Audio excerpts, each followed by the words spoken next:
All right, let me begin by calling the roll. First of all, John Thorpe. Here.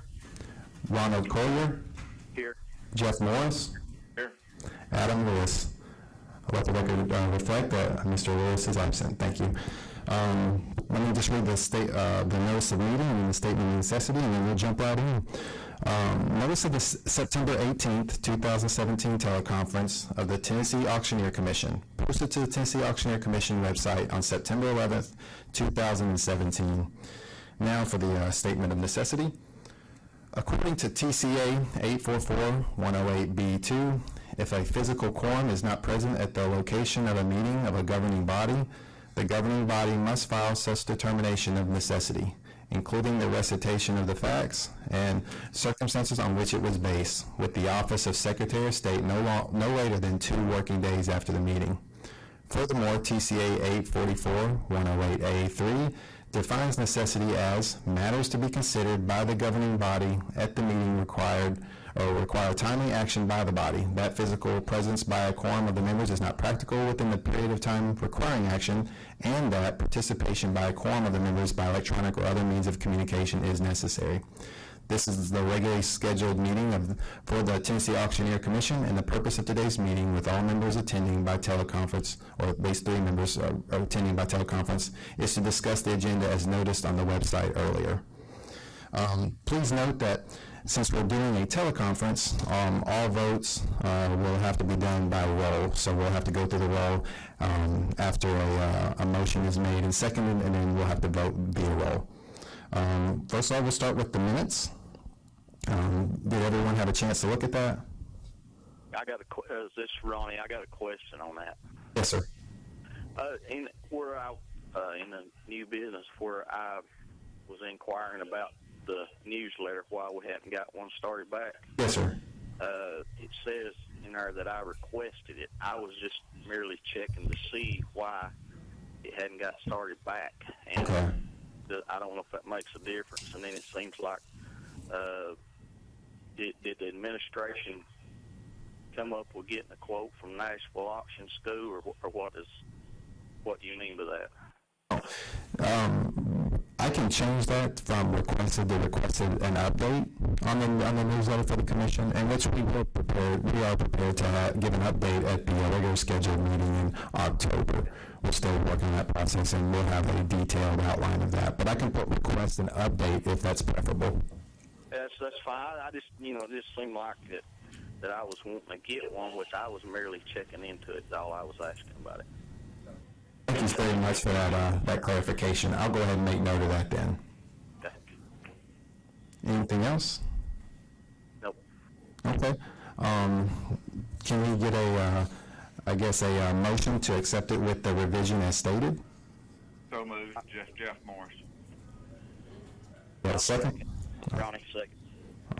All right, let me do a quick roll. For approval, we have John Thorpe. Aye. Ronald Collier. Yes. And Jeff Morris. Aye. All right, thank you, gentlemen. If we can, we'll move to the education request approval. Which one are you going to start with? Let me bring it up right quick. Just give me just a second. Sorry, gentlemen. You have 2. Yes, sir. Let's start with the Tennessee Auctioneer Association. Okay, I looked through that and it looked fine to me, so I don't mind recommending it and making a motion that we approve that education. I know Myers pretty well, and Dustin both are really great guys, and so is Jason. So I think they're all members of the NAA, widely respected, and they'll do I think a very good job with education for our auctioneers in Tennessee. Thank you, Jeff. I'm Ronnie, second. Thank you, Ronnie. Let me go ahead and do, unless there's any discussion, we'll go down and do the roll again. John Thorpe. Aye. Ronald Collier. Yes, you can call me Ronnie. And then Jeff Morris. Aye. Thank you, gentlemen. If we can, let's move to the next one, Nashville Auction School. I don't mind speaking to that one unless, John, you have something to say. You know those guys pretty well. firearms is always an issue, and negotiating. This guy, John Hamilton, is a fantastic instructor. I've had his negotiating class, and it's really, really good. So I can recommend that we accept this education. I don't see a problem with it at all. I'll second it. Okay, then we do run down the road here. John Thorpe, Aye. Ronald Collier, Yes. and Jeff Morris. Aye. All right, thank you, gentlemen. And now we'll move to the legal report. Good morning, gentlemen and Sarah. This is Robin Ryan. Do you want me to read each individual, or do you just want to ask questions about individual? How would you like to proceed? That's kind of up to you, Robin. As far as I'm concerned, we can either give us a couple of minutes to read it, and then we can go through it, or if you want to read it. Okay. Well, let me read it into the record. We might move it a little bit. It's the number one is 2017-027-371. The complainant in this matter is an estranged child of the respondent, and this was not made known, by the way, in the initial complaint. And respondent is one of the owners below. Complainant states respondent is illegally acting as an auctioneer and auctions estates, firearms, and vehicles. Complainant attached videos wherein respondent is identified as one of the auctioneers by respondent's spouse. Complainant states that respondent employs underage children who work in the auction. Respondent, the respondent's spouse, states the complainant has not been to any auction, and the respondent company employs a Tennessee licensed auctioneer who does all auctions. Respondent is licensed in 2 other states, but states does no auction in Tennessee. Videos in question are for advertising auctions. Respondent states that on Facebook are videos of respondent doing auctions in states were licensed and are from years ago. Respondent states respondent is opening another auction house in state where respondent is licensed and will also work to get personal license in Tennessee.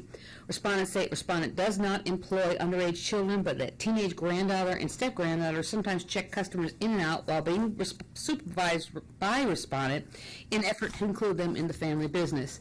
Respondent states pictures of cars from complainant are landlord's personal vehicles located at the back of Antique Mall. Rebuttal from complainant states respondent does not have a high school diploma nor a GED, and that respondent faked his transcript to secure a GA non-resident auctioneer license. Complainant states complainant has seen what appear to be shotguns and other weapons on the Facebook page in the past, but complainant believes respondent has deleted pictures. Video shows people in auction house, and respondent's spouse is recording. Respondent's spouse does refer to respondent as one of the auctioneers. Nothing on the video or other videos show respondent acting as an auctioneer. This does appear to be an angry child, and while respondent is referred to as an auctioneer, there is no supporting evidence to show that respondent, not the licensed auctioneer, is doing any auction. Respondent firm below is licensed as a firm license. My recommendation is a letter warning any appearance of auctioning without a license. Sounds to me like you just got a disgruntled family member and trying to stir up something, and I would recommend that we accept your recommendation to do the letter of warning, and I'll make that as a motion. Ronnie, second. Go ahead. Let me go ahead and we'll take roll then. John Thorpe, Aye. Ronald Collier, Yes. Jeff Morris. Aye. Thank you, gentlemen. Thank you. Number 2, 2017-027-411. This respondent is the gallery for the respondent owner above, and my recommendation is to dismiss. This is John. I move we concur with council's recommendation. Second, Jeff Morris. For roll, John Thorpe, Aye. Ronald Collier, Aye. Jeff Morris. Aye. Thank you. Number 3, 2017-029-491. Complainant alleges respondent advertising on Facebook for auction after expiration of license. No response was filed. Firm license expired on April 7th. An auction referred to was listed for May 3rd. An investigation found there was only cleaning activity at the site in question, but the expired licenses were still on the walls. Owner and also expired licensee did not provide statement to investigator as requested. Research on firm shows nothing posted since May 3rd, no new listings, nothing further on Facebook, and nothing on the firm website at all. License is now 2 months past renewal period. So therefore, my recommendation is to close and flag with a penalty of $500 to be paid if there's a reapplication for a license.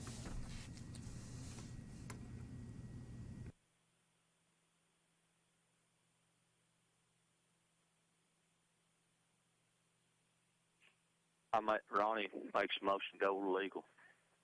Second, Stewart, Aye. Ron Collier, Aye. Jeff Morris. Aye. Thank you. Thank you. Number 4, 2017-039371. The complainant is an attorney who works for seller of property involved in auction. Complainant states that respondent held auction for personal property for seller, and that sale resulted in revenue of $43,000 plus, with $750 advertising, leaving a balance for seller of $42,000. Complainant states seller also contracted with the respondent to close 2 properties, and for one, buyer did not enclose an original date but promised to close. Complainant states this late closing was problematic for respondent, and respondent maliciously disseminated material falsehoods about seller's intention to go forward with sale. Complainant further states that respondent withheld funds from other property sale until completion of closing, giving seller a settlement sheet that offsets funds due from auction with expenses and commissions for real estate. Complainant states this is commingling of funds owed to seller. Respondent states that seller contracted for an auction of one of the real properties, and during the marketing time for the same, contracted for 3 other auctions for contents for one of the homes, a gun collection, and another real property auction. One home auction was canceled because when receiving the title information, it was learned that seller did not own the home in question, but instead was owned by a complainant, obtained through a tax sale, and this property was redeemed by owner. Concerning the sale of the other property, the closing was set for June 5th, but buyers and sellers agreed to an extension and told respondent's agent to draft the same. Buyers signed the extension, but seller did not. Seller contacted chief manager agent of respondent and requested that no other contract be made by agent and that buyers should be contacted. An appointment was made to sign the extension and settle the personal injury auction sale, but at that appointment, seller decided not to sign extension or the settlement or the commission due in the other property sale. Seller left meeting without instructions on how to proceed, but respondent agent told seller that if decision not made, earnest money would have to be interplayed. After that meeting, buyers requested return of deposit, but neither seller nor complainant gave any direction. In rebuttal, complainant states buyers were the non-performing parties and that no extension should be made due to their breach of contract. Complainant also states that respondent was instructed to disperse funds from personal property sales to seller as a real estate sales issues were different contracts. Complainant believes that monies deposited in the account were commingled. Requests were made to this complainant for proof of commingling, for clarification on ownership of that second property, and follow-up on the issue of earnest money, but no other information was provided. The documents show there was an accounting for all sales, all money owed to both seller and respondent, and nothing to show commingling. These documents show offsets, what was collected and what was owed. Therefore, my recommendation is to dismiss. Robin, that one's a little bit hard to follow. Can you kind of paraphrase it a little bit for us? Sure, I'd be happy to. The complainant was an attorney, and I'm not sure how the attorney was involved in any of this, to be perfectly honest with you. I'm not sure if the attorney's a friend. I'm not sure if the attorney was acting an attorney. I can't tell at all. But what he is complaining about and what he's asserting is that there was commingling of funds because on the statements presented, they show on it that so much money was collected and so much money was owed to the auctioneer company based on these various sales. That was his big complaint. The problem, and then I think the problem arose, honestly, I'm just surmising this from what I see, is that one of the pieces of property that was going to be auctioned for the seller wasn't the seller's, it was actually the complainant somehow, and I'm not sure, again, how that person was involved. I honestly, and looked at all of it, this is why I asked the complainant for more documents to show me what exactly was the problem that this attorney was complaining about, but I got no response at all. That's why I feel like it was really the seller is not the person complaining at all. It's this third party. And it is confusing, but I didn't see anything to support the allegation of commingling of funds. Now, Well, I can tell you this: they can't offset commissions that they're owed for a real estate transaction from a personal property auction that they did from the seller. I don't think that's what they were doing. They were just showing. What I saw were documents just showing, here's what we paid, here's what was cost here, here's what here, here's what there. In other words, it didn't look like it was really even offsetting. It just looked like a statement of what happened. That's what it looked like to me. But when they sold the personal property, did they settle the personal property with the owner of the personal property? As far as I could tell, but again, I don't have all that information from the complainant. This was filed in March. I'm not sure. Is that when it was? I can't tell from looking at it. It says 2017-03. Yeah, it might have been in March. And I asked for that. I communicated and got nowhere. But why is the complainant not a party to any of these actions, but it's the attorney for one of the sellers? That doesn't make any sense. It doesn't make any sense to me either. I'm not sure if the complainant and the seller were somehow had a relationship. I can't tell you that the complainant was representing the seller. I can't say that because that's not what the complainant said either. So I don't know. Here's what I would make a suggestion, that I don't want to dismiss it, but I would just hold this one, if we can put it, just leave it as in a neutral state, and if any additional information comes through about this case, then we could be easier to reopen it and go back and revisit it.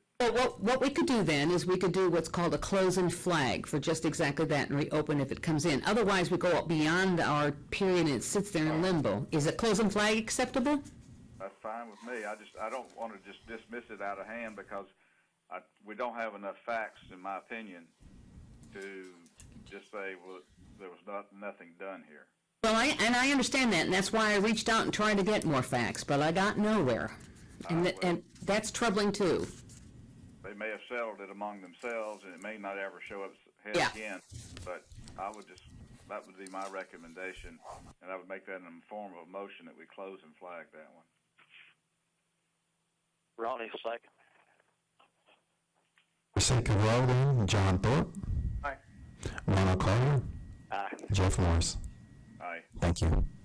The last one for me today is 2017-049321. Complainant is licensee who states, respondent posted and advertised for silent auction. Complainant included copies of advertisements for silent auction wherein highest bidder wins. This matter was investigator, and investigator visited the site on one of the days in question. In that visit, investigator found an individual who asked all interested to fill out information and then received a bidder card. The offerings for small items, furniture, lamps, etc., are all labeled with the business name Silent Auction Bid Sheet. Attached to each item was a description, estimated value, minimum bid amount, and minimum bid increments. Investigator observed individual answering questions but not soliciting bids. There was no response filed. It does appear from the pictures that the items were being offered for silent bids, but no live bidding activity was taking place. But my recommendation is a $1,000 civil penalty for advertising as an auctioneer in violation of TCA 6219-102. This was not a charity auction or a benefit auction, I should say. No, it was not. And it was just, do we know who owned the items? It might be in the file, but I don't have, the files are online. I don't have a file in front of me. But I will tell you that it was very clear that the issue really was an advertising issue because they advertised themselves as an auctioneer and that this auction was going to take place. But was it their own stuff as well, I guess my answer. No.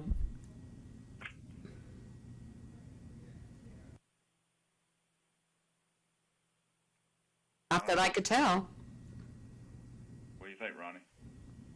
I think I'd agree with the legal. I'd make the motion to accept legal's advice. I second, John. All right, John Thorpe.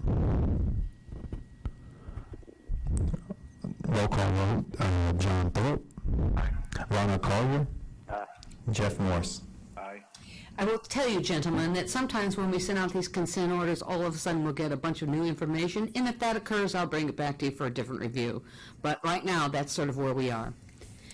That concludes my portion of it. I will also tell you, gentlemen, that at your October meeting, you will have a hearing. It's mine, just to warn you ahead of time so that you can be prepared to have fun. Thank you.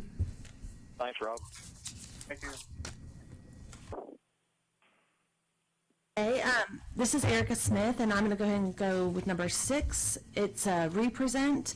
And just to summarize what I presented in June, the respondent stated that she's not an auctioneer but had an online bidding service comparable to eBay, and that all auctions were timed to listings, making her fall under the exception to the licensing requirements. And then so we closed and flagged that complaint. After the meeting, Sarah Matthews called the respondent's phone number listed on their Facebook page on June 20th, 2017 at 9:21 a.m. and then sent counsel, who's myself, an email stating, quote, I called the respondent at 1-888-883-1388 to ask a question about bidding. A lady answered the phone, but I did not get her name. I asked, if someone bids in the last few minutes of an auction, do you extend the time on the auction? She stated, yes, if someone bids in the last 3 minutes of the auction, time is extended by 3 minutes. For example, if you bid with 2 minutes left in the auction, time is extended to 5 minutes. Counsel also read through the respondent's website bidding instructions, which state that they used, quote, dynamic closing. This is explained on the website stating, quote, the closing time of an item is automatically extended an additional 3 minutes whenever a bid is placed within the last 3 minutes of the item's closing time. TCA section 62-19-1039 states the provisions of this chapter do not apply to any fixed price or timed listings that allow bidding on an internet website but that do not constitute a simulcast of a live auction. Because respondent allows the time to be extended as stated on their website and as stated by a representative by phone, respondent does not qualify for this exception and either needs a license to continue or needs to change their practice of extending time. Therefore, counsel recommends a civil penalty be assessed for unlicensed activity, and the new recommendation is a $500 civil penalty for violation of TCA 62-19-102 for unlicensed activity. Exactly what we're going to be battling for a long time, and this is, the one reason why we put that, trying to get that legislative update to the law made so that we have a little bit more teeth in our law. We're going to continue to come under fire from auction houses all over the country that are doing this exact thing, and this is the only thing that we can do to stop them from not being licensed. They're basically conducting a live auction, and I would love to see that penalty a little bit more than the $500, but we do need to do something. I tend to agree with Jeff. That was my exact thinking. Can we increase that amount? Yeah, I'm definitely willing to amend my recommendation. I didn't just because I'm so new to this board, I didn't realize that that was a big issue and that we were going to be dealing with that. So I can amend my recommendation to a $1,000 civil penalty for unlicensed activity. That would be my recommendation. Mr. Ronnie, I agree. That's the new recommendation. If someone could put that in the form of a motion, then we'll go ahead and vote on it. Make a motion that we find them in violation of TCA 62-19-102 for unlicensed activity with a civil penalty of $1,000. Second. Ronnie, second. All right, great. Go ahead, John. John Thorpe, Aye. Ronald Collier, Aye. and Jeff Morris. Aye. Thank you, sir. Number 7 is 2017025-031. An anonymous complaint was received in the form of a photocopy of a newspaper advertisement for an absolute auction occurring on April 22nd, 2017 at a warehouse location in Tennessee. After further research, counsel came to the conclusion that the Centralized Complaint Division opened up the above complaint against the incorrect respondent. So my recommendation is to close this complaint and open up a complaint against the licensed auctioneer who conducted the auction. Move we concur with counsel's recommendation. John. Second. Great. John Thorpe, Aye. Ronald Collier, Aye. Jeff Morris. Aye.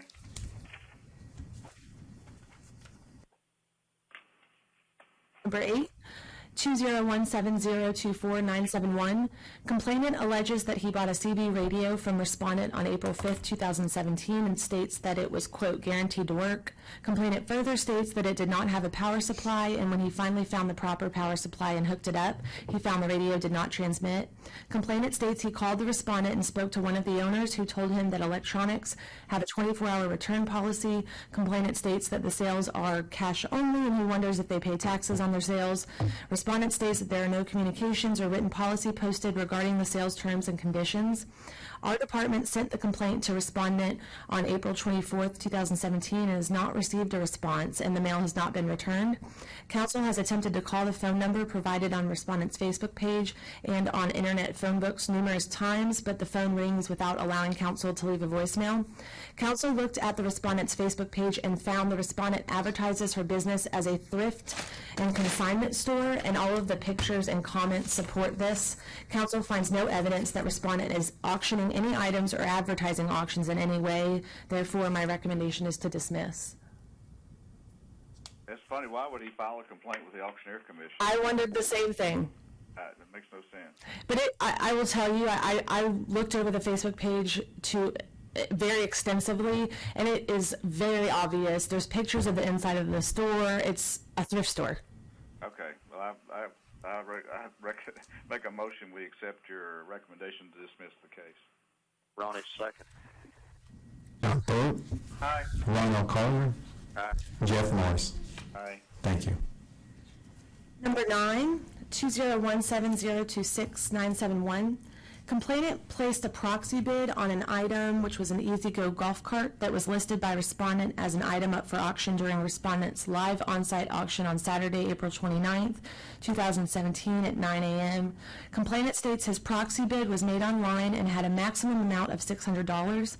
Complainant alleges respondent transferred his bid to an on-site buyer, which cost him the item and cost the seller up to $300. Complainant alleges respondent had an employee that wanted the item, and that is why complainant did not get the item.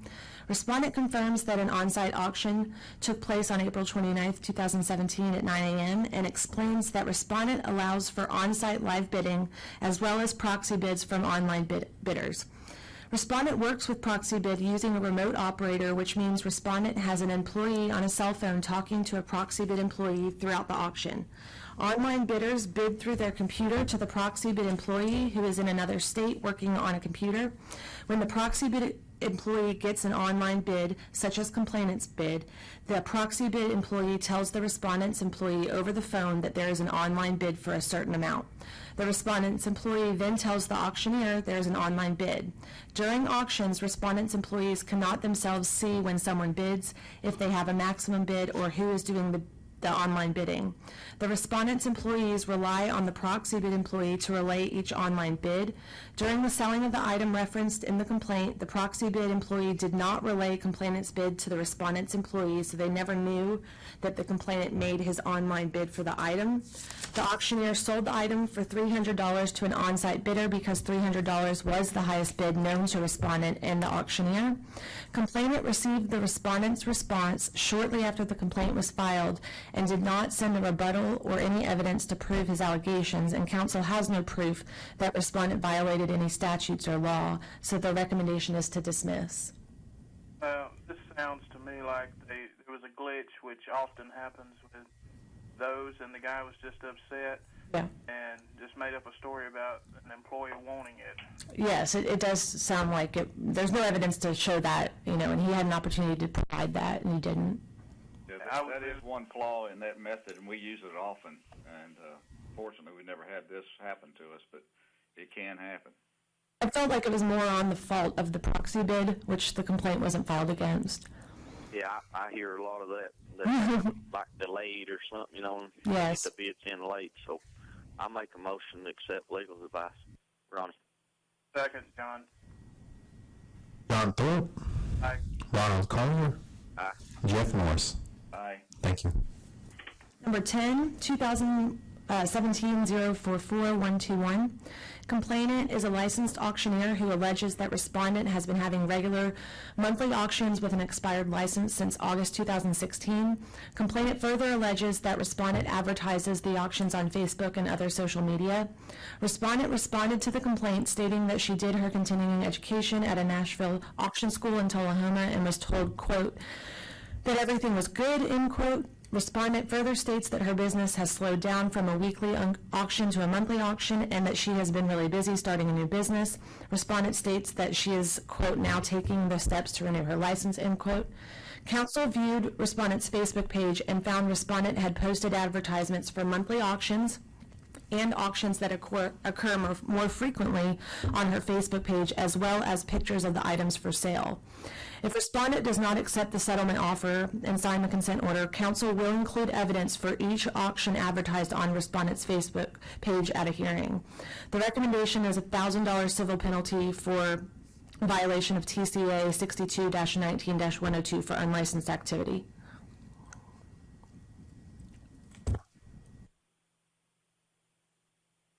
This is Ronnie. I make a motion to accept legal's advice. Second, John. John Thorpe. Aye. Ronald Collier. Aye. Jeff Morris. Aye. Thank you. Number 11, 2017-043-921. This complaint is the same as the complaint above. Complainant is a licensed auctioneer who alleges that respondent has been having regular monthly auctions with an expired license since August 2016.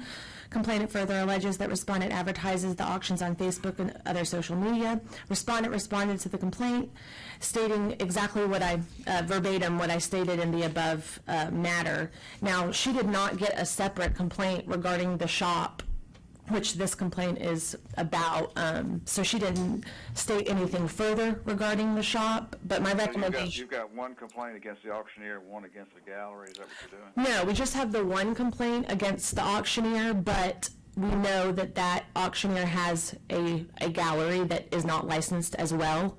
So, yes, so the recommendation is a separate civil penalty against the firm for unlicensed activity. I agree with that. The gallery, not the firm, Jeff. The gallery. Right. I agree with that. I just want to say that even though, she may have said that auction school said everything was good, even if, I don't know if I believe that, but even if that's true, it's not their responsibility. It's your responsibility as a licensee to make sure that everything is in order. Absolutely. I agree with John. I make a motion, Ronnie, to accept legal's advice. Second, John. John Thorpe. Aye. Ronald Collier. Aye. Jeff Morris. Aye. Sarah, did you have anything else that you want to add before someone makes a motion to adjourn?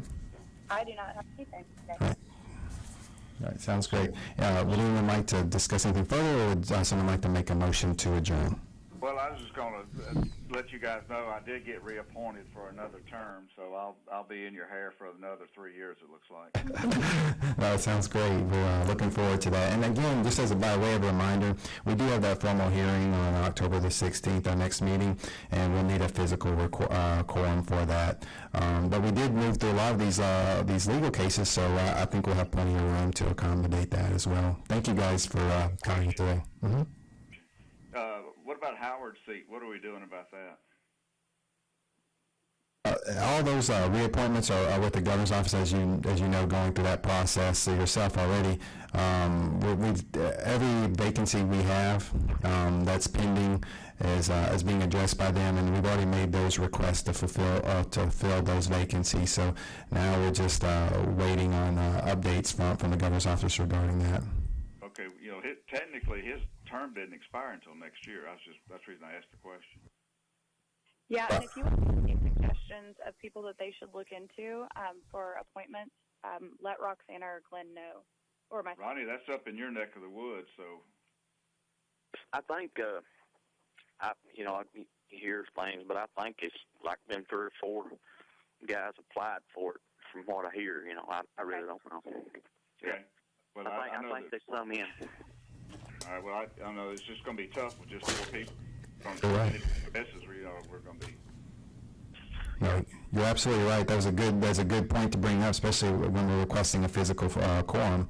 That becomes more challenging if you're down 1 member. So thank you for bringing that up. And I periodically do follow up with our liaison with the governor's office to track that status. So it's not in some sort of ethereal black hole. We are tracking that, and but as you know, with the way this process goes, sometimes that takes longer than any of us would really like. Just curious. All right. Thank you so much, Jeff. Anybody else have anything that they... make the motion that we adjourn then. Oh, perfect. Ronnie, second. All right. John Thorpe. Aye. Ronald Collier. Aye. Jeff Morris. Aye. All right. Thank you. We appreciate your teleconference presence today. Thank you, gentlemen. Thank you. Bye. See you, everybody.